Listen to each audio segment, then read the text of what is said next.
So, hi everyone. So, welcome to our second CRE seminar of the year.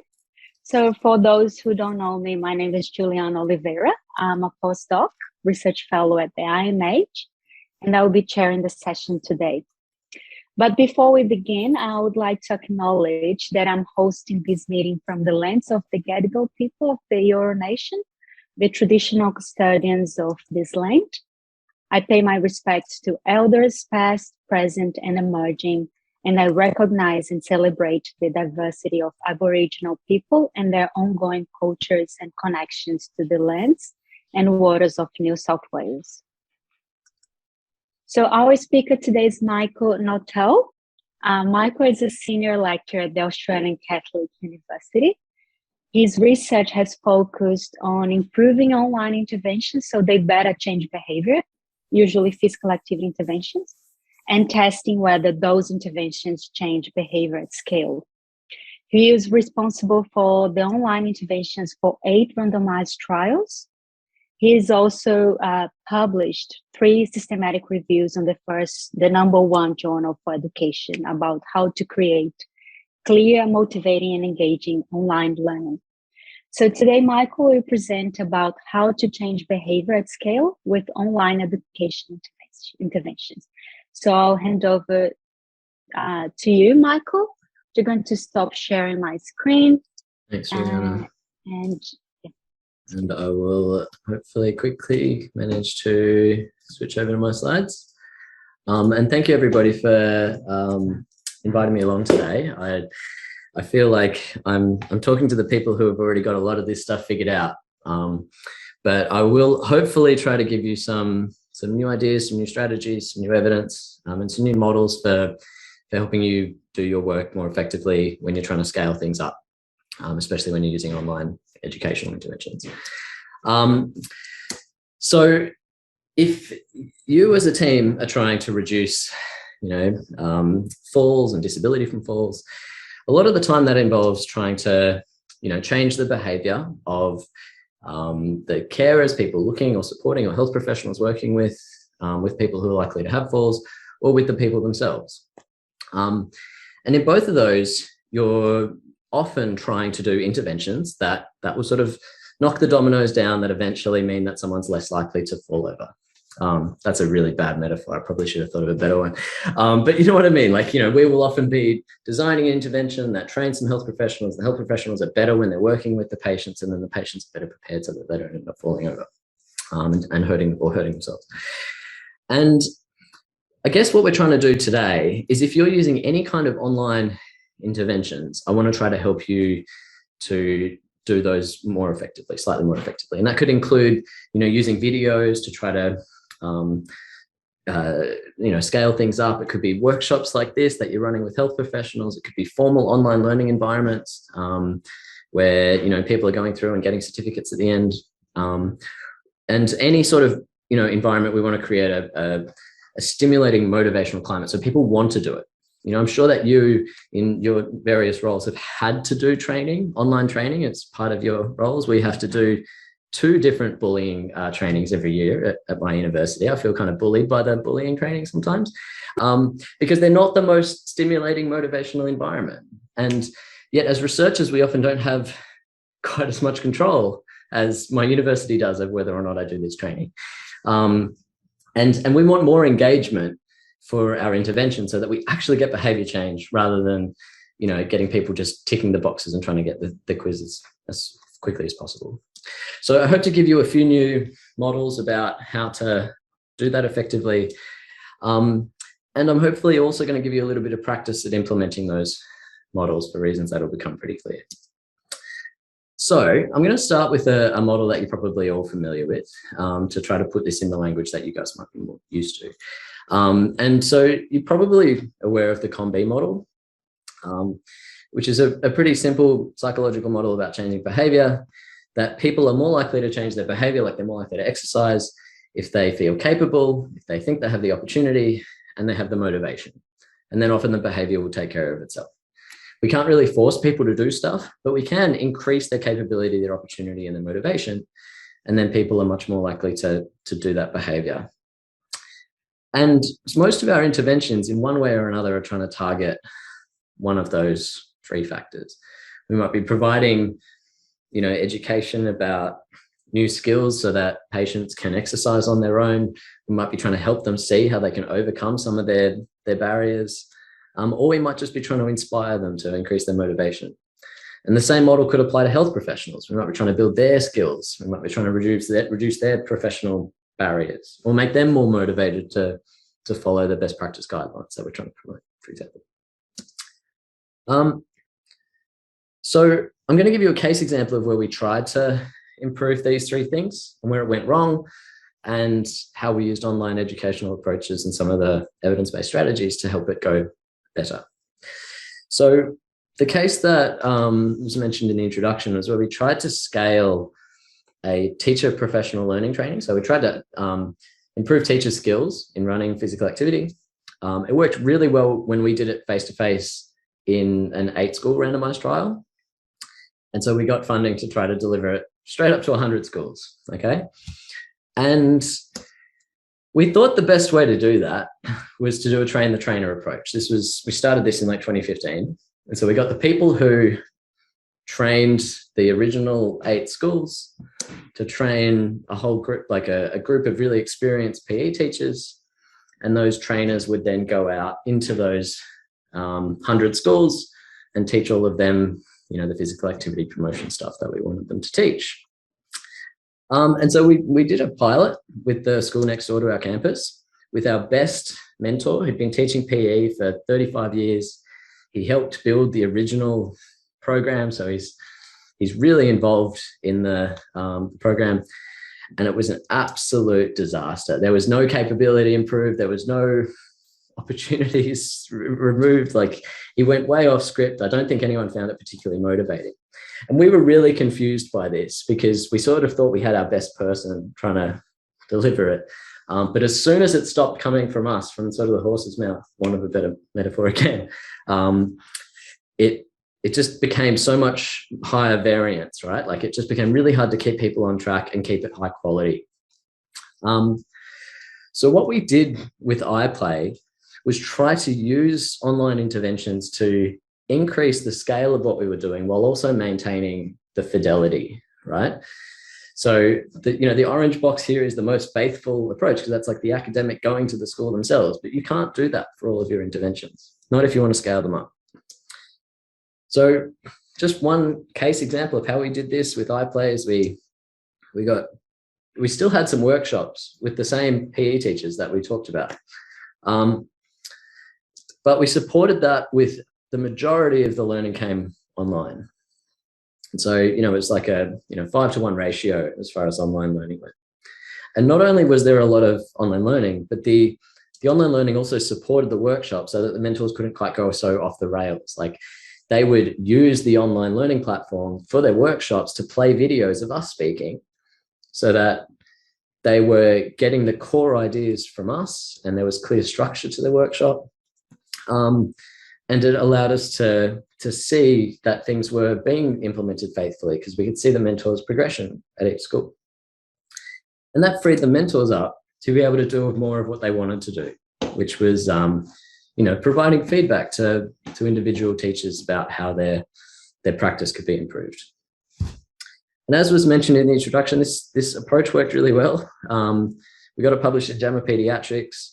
It not only changed sort of the teacher's behavior and changed the kids' physical activity, but it kicked all the dominoes down and it improved the children's fitness at the end of the day, which was great. And it cost ridiculously little amount. It was like $16 per student.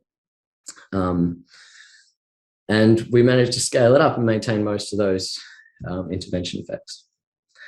So this is one example of online learning, but I want to talk about the promise of online learning more generally. Why are we talking about online learning today? Well, the essential benefit of online learning is that you can scale up your intervention for basically no marginal cost. So I started my life as a psychologist, which, was one-on-one therapy sessions with patients for, 20 sessions a year sometimes. The marginal cost of an additional patient was, $4,000 to $8,000, right? Like, because that's a lot of time and a lot of money to have one extra person do the training.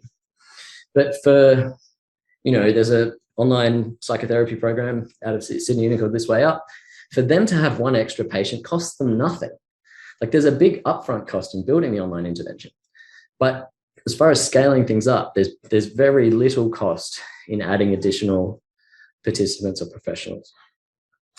And the other interesting fact, the interesting misconception that I think about online learning is people think that it's not as effective as sort of traditional face-to-face learning. And I haven't seen much data that's ever sort of validated that. There have been some studies. But to give you one example of a meta-analysis that we did, we found every randomized trial that had ever used videos in higher education. And this was something we published last year.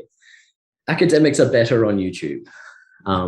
This will actually be better if it was edited into a shorter video and popped up on YouTube.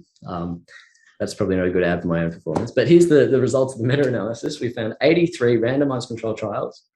And there was we were surprised these were positive. We thought they might be, zero effect. We would be happy if videos were as good as academics because it doesn't cost any money for an extra student to watch a lecture online, but it does cost a lot to pay an academic to deliver a lecture, right, in class.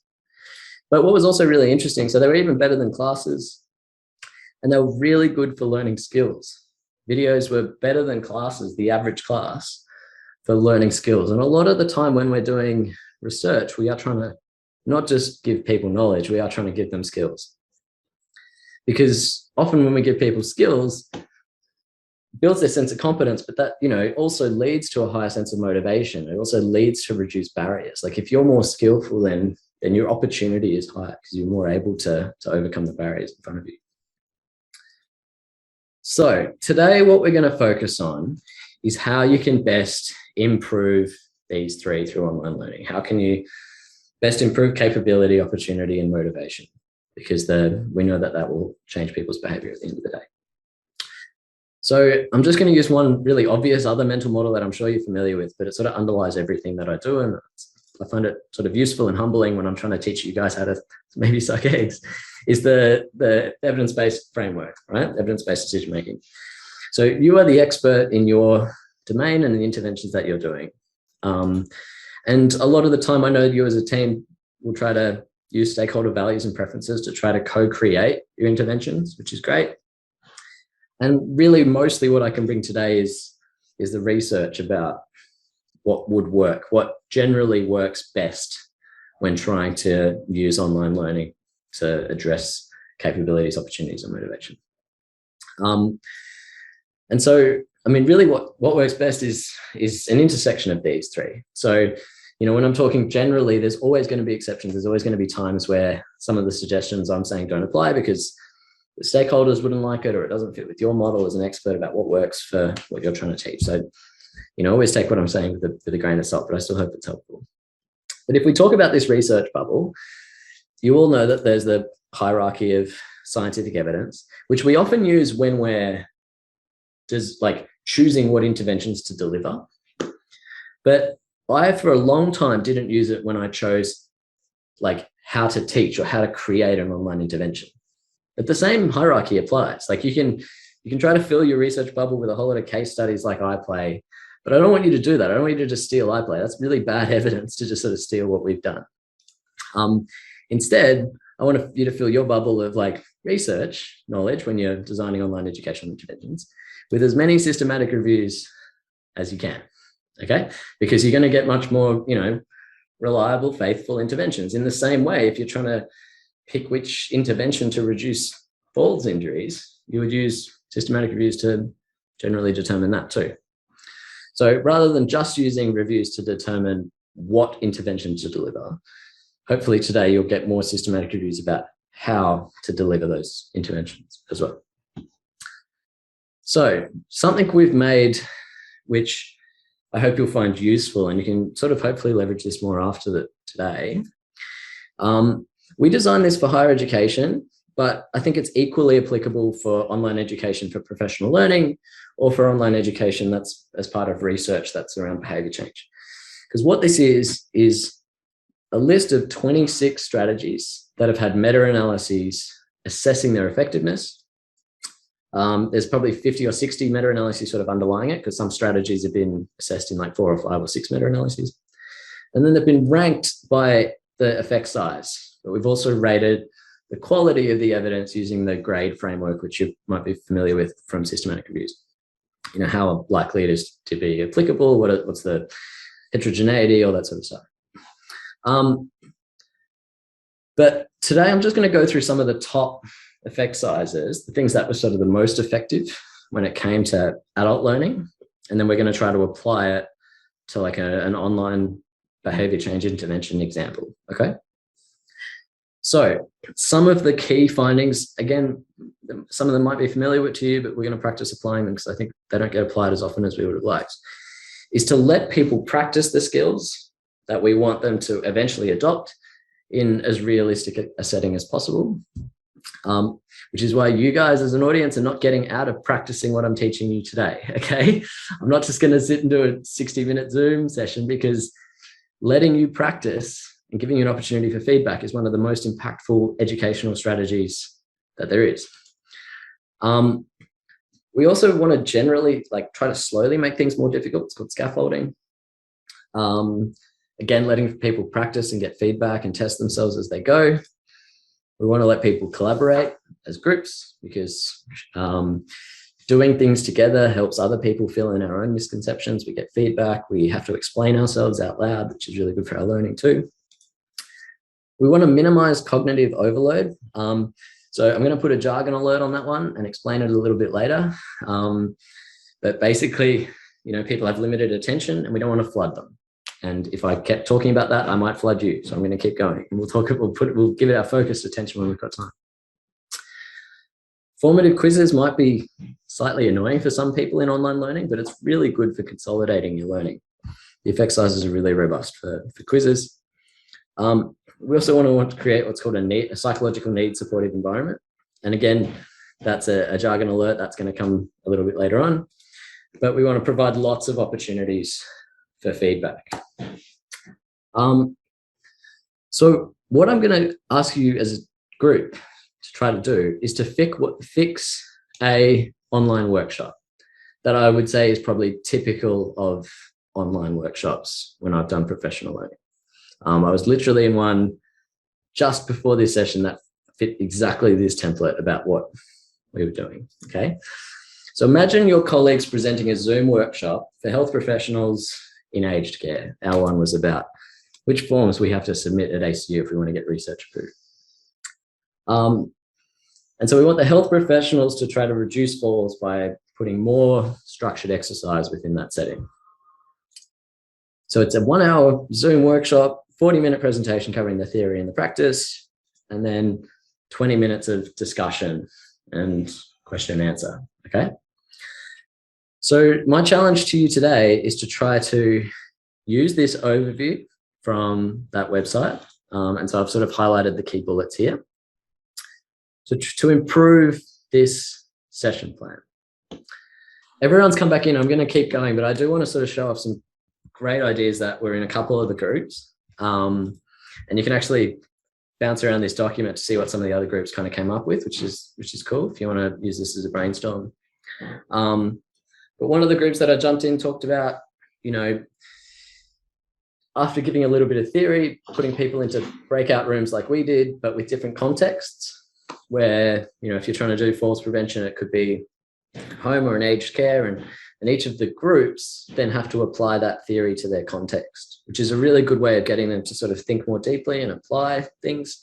And it gives you a chance as the educator to give them feedback about how their learning has been used in real life. Because as you know, a lot of the time, you kind of get it when you first hear an idea, but it's harder to apply it and explain it, put it into practice.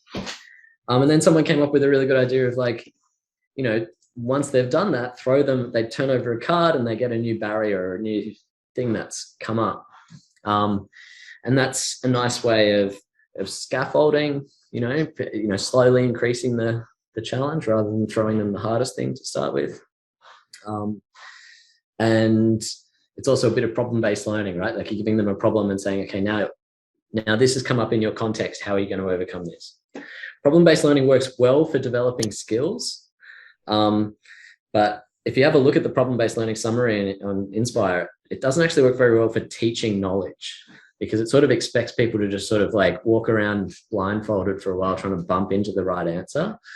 And it's often better to teach knowledge in an environment like this, but it's really good for teaching skills, because often when we're in practice, we actually, the skill we're trying to build is overcoming problems and challenges and barriers.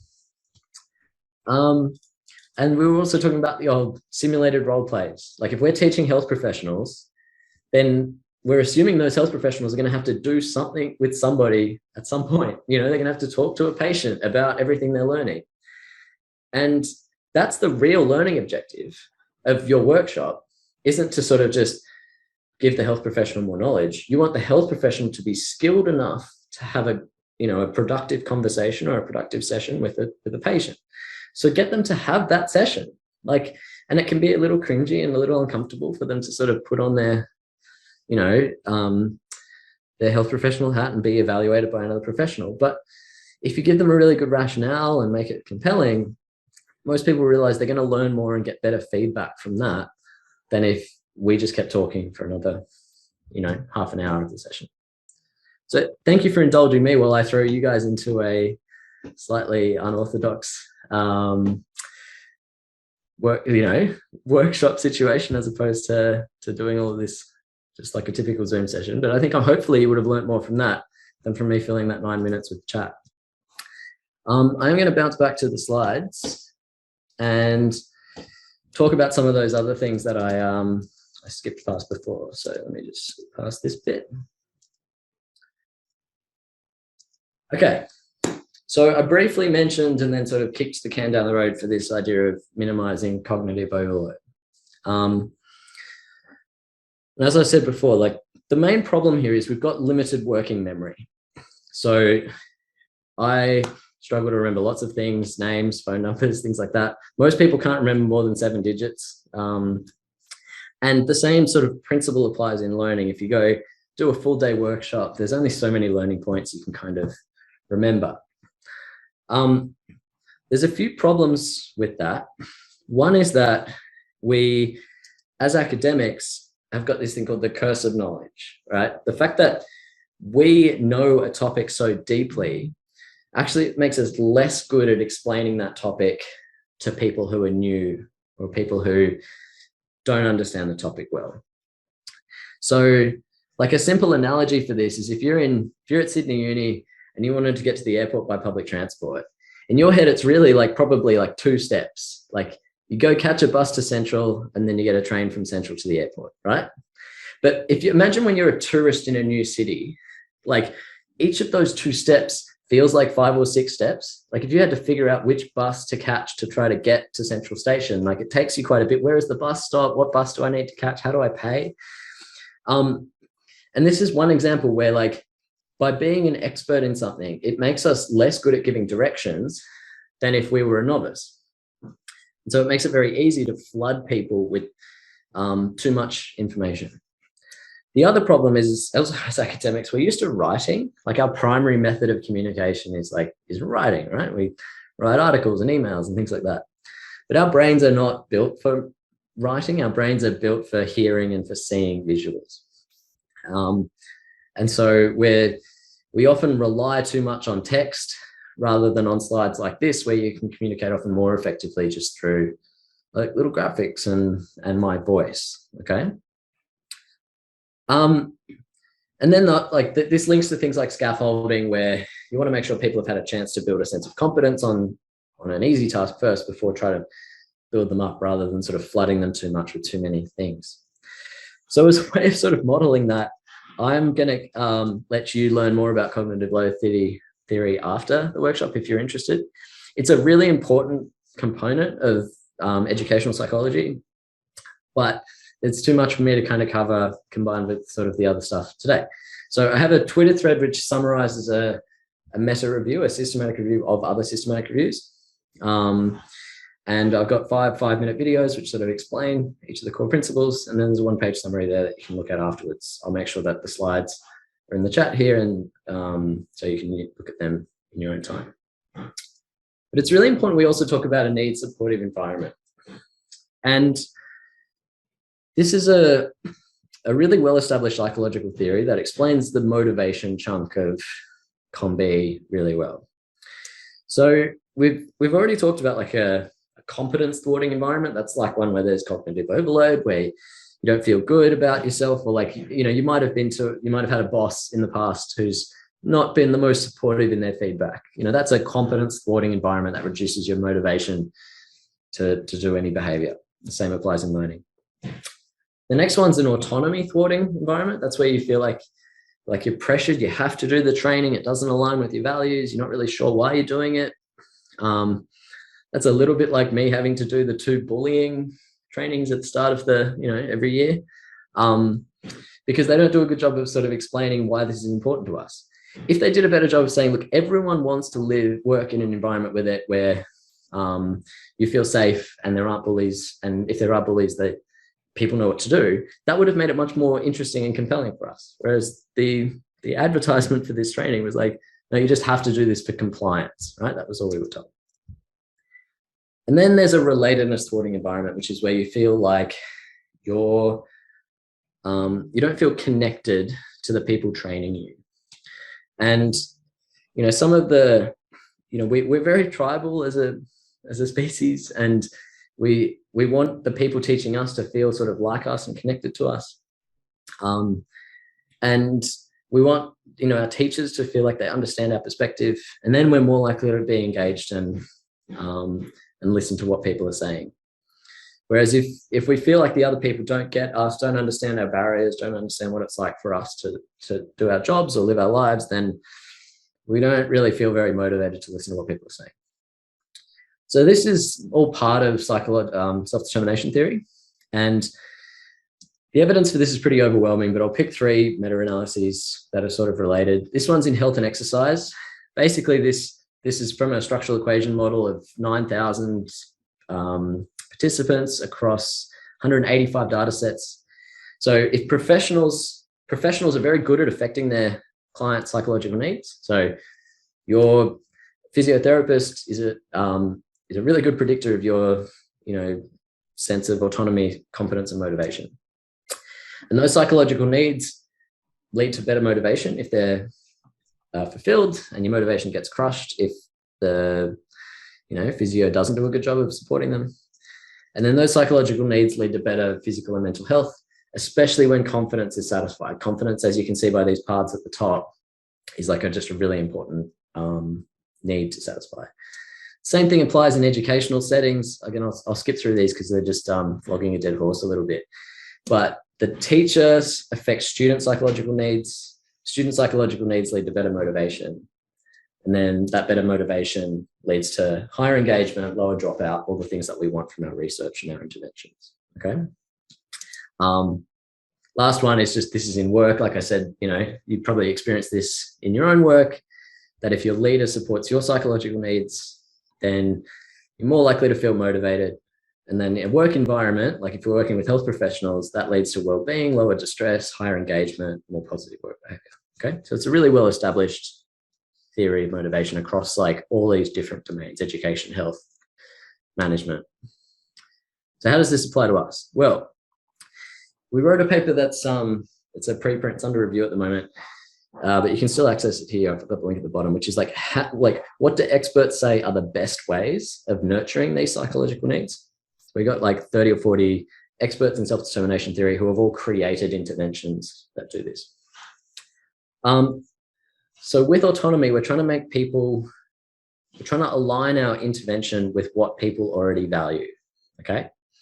So some ways of doing that are allowing people like input or choice, obviously within some constraints, but just allowing them to choose some components.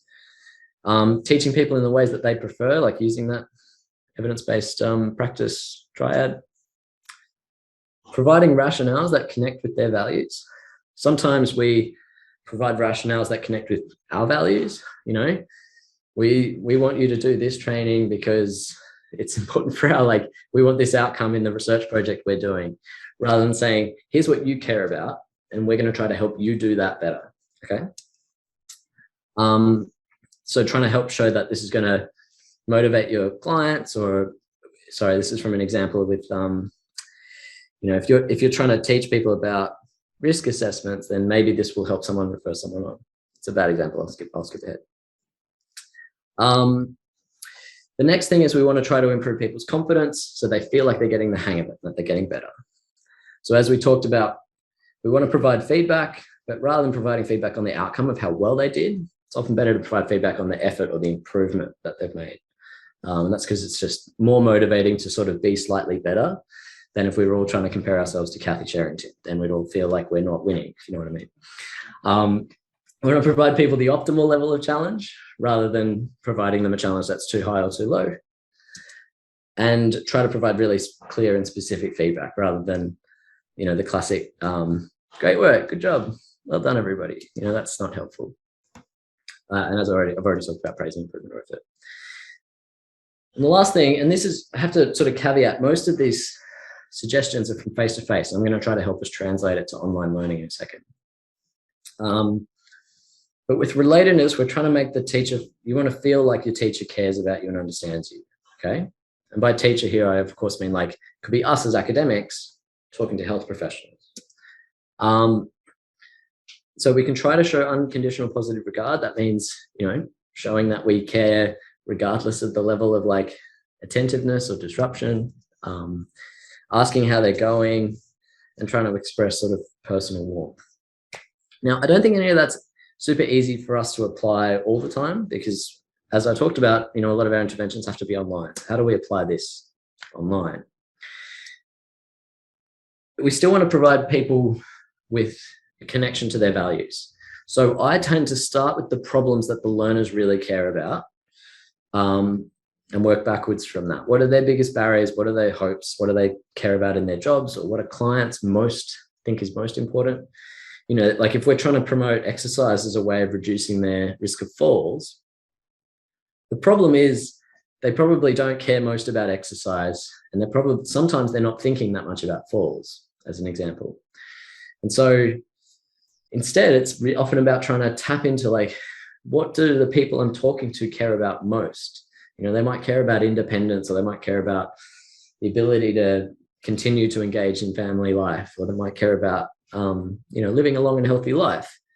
And we should start our kind of communications with those problems rather than like, we want you to do more exercise because it'll reduce your falls risk. And of course, yeah, that'll lead to these other benefits. I try to work backwards from them, from what they care about most. Try to avoid language around should, have to, and must, because that feels controlling. Some people's hackles go up immediately when they hear like you should be exercising, or you have to exercise if you want to do X, Y, and Z, or you have to be supportive if you want your clients to stay engaged. It's a bit ironic because like feeling like you have to or should do something isn't the most supportive way of communicating. So instead, you can provide sort of if-then rationales.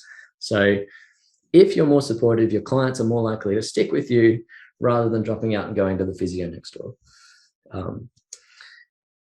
So try to make it really obvious about how each thing we're asking you to do helps them solve their problems, rather than like, so if you are, say, getting someone to do a quiz, that might feel really annoying. And that's why I think this is a useful model to complement the evidence-based teaching approaches. Because I could give you a quiz to say, look, Leanne, you finished this workshop. I'm going to test you to see if you've been paying attention or whether you've been over there eating your lunch, right? That's really bad autonomy support. Whereas better autonomy support would say, this is an important thing for you to learn for your job. And so we're going to do a little quiz now to sort of give you some feedback on bits you might have missed, right? And that's exactly the same message, but it's doing it in a way that solves Leanne's problem rather than, me trying to pressure or control her, okay?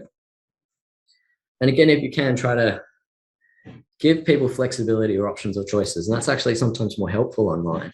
But allow people to sort of go in different orders, allow people the, flexibility over when, where, and how they learn. As long as they meet the learning objectives, that's fine. How do we build competence? We've talked about that throughout the rest of the workshop. You could use the Inspire Toolkit. Almost all of them are about improving learning, right? And giving better feedback to try to do that. I've kicked you onto my Twitter feed to try to manage cognitive load more effectively. But you could also try to provide role models of other people who have achieved success. So in all of the videos that I make for online learning, I try to avoid just having like academics delivering it. And instead, we'll usually start and finish the video with like a health practitioner or a participant if it's targeting them.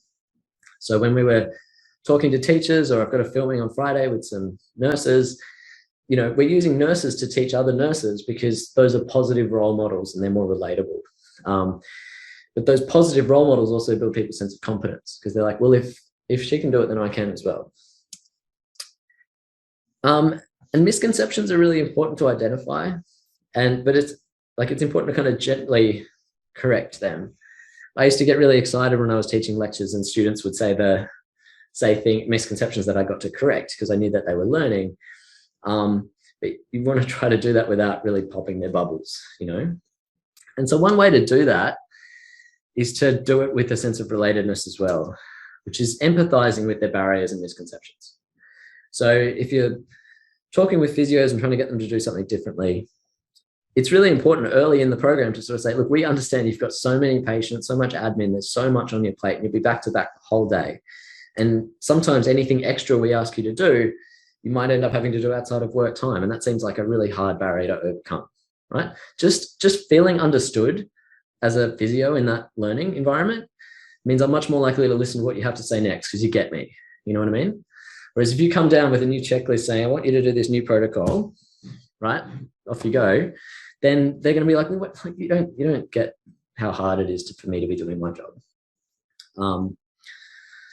So empathy can make it easier to make you feel connected, but it can also help you overcome misconceptions, which is to say, look, I used to think the same thing. I used to think X, Y, and Z was really important. I used to think we had to do static stretches before we did an exercise routine. That was what everyone was told when I was younger. Turns out we don't. Here's why, yada, yada, yada. And so that allows you to sort of gently correct those misconceptions by making it not like they're stupid for thinking the wrong thing. You're helping them learn new strategies. I try to, as I mentioned, tell stories that resonate with the audience, try to use, those relatable case studies to tell their story about the problems that they faced, the misconceptions they had, and then how they overcame them. And those sort of help you connect. And those relatable role models are also, like I said, really good for building a sense of connection, because most of our participants are going to feel more connected to another health professional just by default than they are to one of us if we're an academic, because we're up in the ivory tower. What do we know sometimes, right? And the same with patients. If we're experts in stuff like physical activity, it can make it hard for people to feel like we understand how hard it is for a normal person to do enough physical activity. And then try to supportively check in on people's progress. I can see a couple of questions coming up in the chat, but for some reason Keynote is blocking me from answering those. So I'm just going to quickly check to make sure that I think they're more comments and things like. Yeah. Great. All positive. Well, so I'm going to throw us one more. You're right, Kathy. I think empathy is especially important in a pandemic when we're asking people to do more stuff, especially when they've got all these extra stresses and barriers. And yeah, it's a really good example. I do have one more little breakout room activity, which we'll spend 5 minutes on before we wrap up. Because I'm going to say I deliberately didn't do anything I just said in the last 10 minutes of this session, okay? I didn't give you great rationales. I wasn't very empathic. And I want you to see if you can try to do some of the things that we just talked about, or brainstorm how you could do it in an online learning environment. So I'm going to paste our second worksheet into our chat here for everybody. Pop you hopefully into the same breakout rooms. We'll just spend 5 minutes trying to apply this autonomy supportive list of strategies into some asynchronous version of this workshop. I'm aware that we're coming up on time. everybody, and I think we've all broken out of our breakout rooms. I've pasted in the chat the slides for the day. I didn't give it in advance because I didn't want to cognitively overload you. Hopefully today, just coming back to our sort of agenda here, you have got a couple of new mental models that will help you improve your interventions, either for teaching professionals or for, you know, the participants themselves, our patients, people trying to target. But in the end, I've got like a set of resources that hopefully you'll find useful. So if you want to become more need supportive yourself and leverage that last activity, again, I've got like 5-minute videos on it and a 1-page summary of like how to teach in an autonomy supportive way.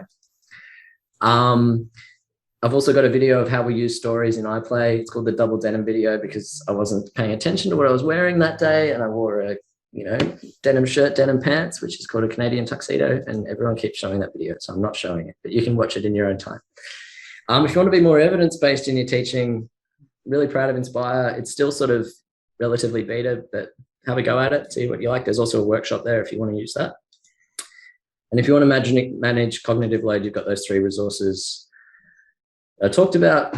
And finally, if you're just like, that was an hour of like brain dump, I need more help, then please just reach out to me via email. So thanks, guys. I really appreciate you having me talk, and hopefully this will be the start of another conversation. So thank you. It was a great presentation. We have only 1 minute. Kathy, is there any time for one question or?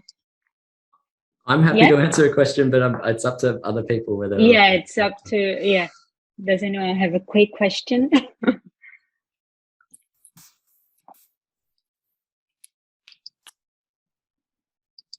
Don't think so. So thank you so much, Michael. It was a great presentation, very engaging. I really enjoyed your slides as well. And yeah, and I'm sure if someone has a question, can send directly to you. Thank you. Reach out anytime. Thanks, everybody. Nice to see you. Bye. Bye.